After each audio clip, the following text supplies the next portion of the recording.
Hi there, Mommy. This video is on how to build a freezer stash. It's a good idea to have a little bit on hand in case there was ever an emergency. So how much do you need? How do we increase your supply to build that stash? And what's the process of pumping and storing it? Are you ready? Let's go. Be confident and successful in your breastfeeding journey.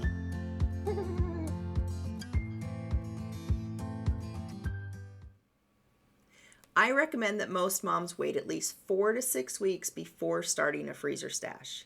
If you start to increase your supply too soon, you run the risk of getting a clogged duct.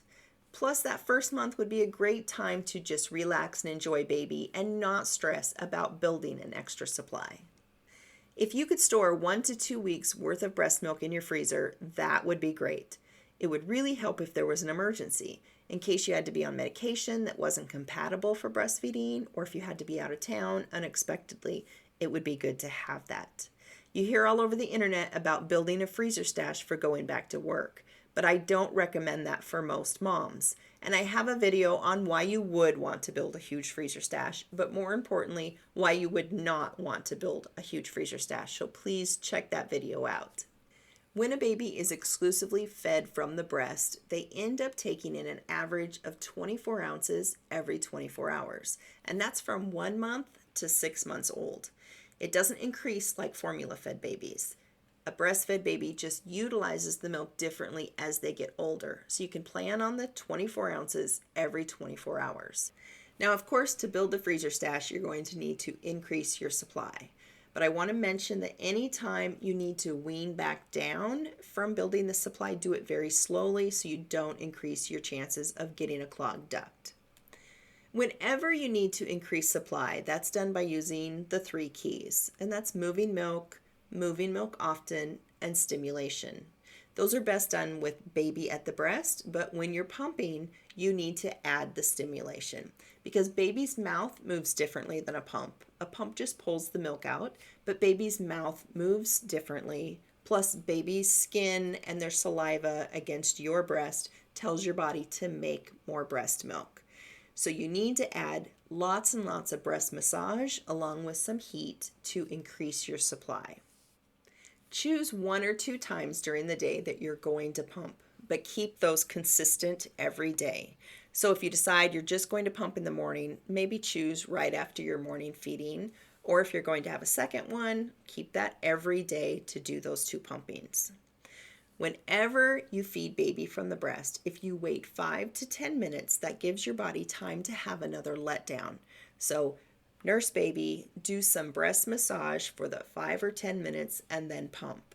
Now that letdown will never be as strong as the first letdown, but your body will have another letdown. It's just going to take some time to increase that supply and to make that letdown bigger. Depending on when you decide to pump, you need to know that in the morning you're going to get more milk than in the afternoon. Our bodies make more, and so there's more volume of milk for baby in the morning, but in the afternoon you might only be seeing drops, and that's normal. So don't think your supply is dropped if in the afternoon you're not seeing very much milk. You should be pumping 15 to 20 minutes at each session. If you're not seeing milk come out though, don't go any longer than 5 minutes after the milk has stopped. If this video has been helpful so far, can you give me a quick thumbs up so that it gets shared to other mommies? Now let's say that you just finished a pumping session and baby decided that they're hungry again. Put baby to the breast. There's enough milk in there for you to have another letdown that it usually keeps baby happy. And when there's less volume of milk, there's slightly more fat. So that's usually enough to tide baby over until their next feeding. But if they're fussy or you're stressed, go ahead and just give them the bottle you just pumped. It won't happen very often, but don't stress yourself out about it. Go ahead and just give them that bottle. Now, in the first few days, you may not see any extra milk, and you need to be patient with yourself. It takes 3 to 5 days to start to see an increase. So it might be 5 days later that you finally start to see a few drops. And then from there, with consistency, it will keep increasing. So be patient.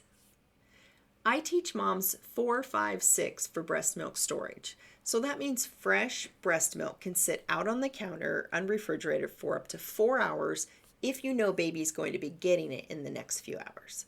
5 days in the refrigerator, and today is day 1, and up to 6 months in your freezer that's connected to your refrigerator. If you have a deep freezer, it can stay in up to 12 months. In the beginning, you won't be pumping very much at all, so you'll probably want to be adding to that before you put it in a freezer bag. We used to tell moms to not add fresh milk in with already refrigerated milk because it would be warming it up. But research in the last couple of years has said it's not warming it up that much. It's not causing any bacteria growth. So go ahead and add to your refrigerated milk with your freshly pumped breast milk. Now, if you ever have a baby that has health issues or a preemie, you do want to be extra careful and cut the breast milk storage guide times down in half. Breast milk storage bags usually hold 6 ounces, but I recommend not going much over 5 ounces because when your milk freezes, it will expand and that can break the bag. When you get your bag full, lay it flat on a surface and bend the Ziploc part up as you squeeze the air out and then seal the Ziploc part. Laying the bag flat in the freezer to freeze makes the bags stack easier, so you take up less space in your freezer. Always be sure to write baby's name and the date and how much is in the bag on the label. You'll want to put the amount on the bag too because the measurements on the bag aren't very accurate. I truly hope that helps you to get started on your emergency freezer stash. Let me know if you think of any questions and I'll try to get back to you just as soon as possible. Thanks a lot, Mommy. You got this.